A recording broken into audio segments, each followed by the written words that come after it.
from bedding items to food to clothes, you name it. They're all being affected by this continuing supply chain crisis. Delays and shortages now loom over your holiday season shopping plans, all due to the pandemic here. But Florida state officials are openly wooing shippers to send their goods through Florida ports to try and ease some things up. As 10 Tampa Bay's Adura Achumba tells us, Port Manatee could be a key option here.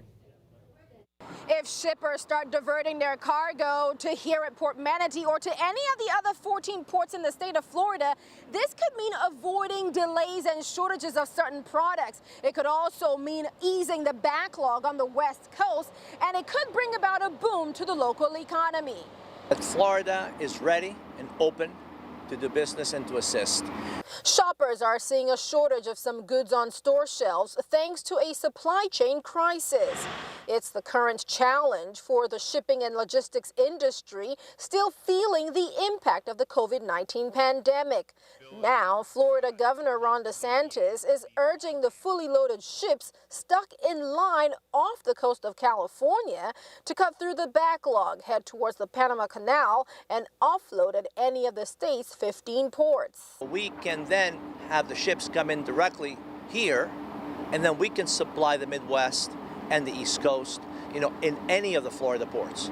Port Manatee is the closest U.S. deepwater port to the Panama Canal and could be a popular pick.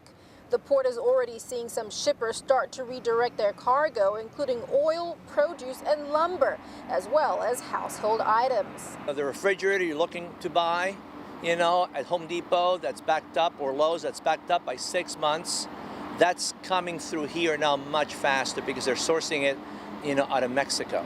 Bucara says the supply chain shortage will eventually correct itself as shippers make adjustments and more truck drivers are hired. But it could take several months for things to go back to normal. The hope, though, is that suppliers gladly embrace the Florida option. I am really, focused on Florida ports being able to help during the disruption so consumers are not affected as hard. Now, according to Transportation Secretary Pete Buttigieg, the supply chain crisis is tied directly to the ongoing COVID-19 pandemic. He says labor shortages, transportation issues, and port congestions continue to be a challenge for many companies amid high consumer demand and limited supply.